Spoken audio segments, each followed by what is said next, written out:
স্বাগতম বন্ধুরা, আপনারা কেমন আছেন? আজকে আমরা আপনাদের জন্য নতুন একটা খাবার নিয়ে এসেছি। আমরা প্রথমে কড়াইতে তেল দিয়ে দিলাম, তারপর একটু পেঁয়াজ দিয়ে দিলাম, তারপর আমরা এটাকে লাড়তে অনেকক্ষণ লাড়লাম। এত লাগছে কেন?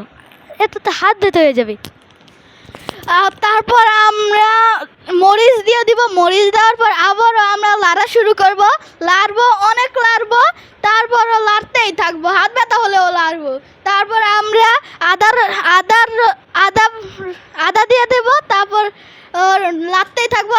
তারপর হলুদ মরিচ, তারপর হচ্ছে জিরার গুঁড়া দিয়ে দিব। জিরার গুঁড়া দিয়ে আবারও আমরা লাড়তে শুরু করব।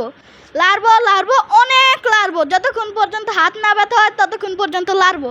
তারপর আমরা একটু লবণ দিয়ে দেবো। লবণ দিয়ে আবার লাড়া শুরু করবো। আবার লাড়তে অনেক করে তারপর বাইং মাছ দিয়ে দিব।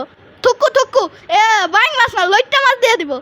লাড়বো, আবারও লইট্টা মাছ দিয়ে লাড়তেই থাকবো। তারপর একটু পানি দিয়ে দেবো যাতে পোড়া না লেগে যায়। তারপর লাড়তে জীবন তেনা করে দেবো। তারপর আমরা লাড়তেই থাকবো। লইট্টা মাছের জীবনটাকে আজকে ধ্বংস করে দেবো।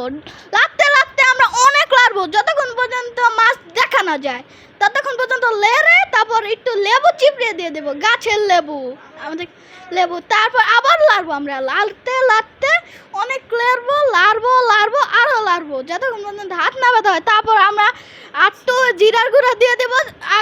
তখন পর্যাপ্ত দেয়নি, তা এখন দিয়ে দিলাম। তারপর আবার লাড়া শুরু করবো। লাড়লাম, তারপর এরকম একটা ব্রাউন কালার হয়ে যাবে। তারপর আমরা এটাকে একটা প্লেটে সাজিয়ে নেব। সাজানোর পর 3টা লেবু দিয়ে আপনারা যেভাবে মন চায় ওইভাবে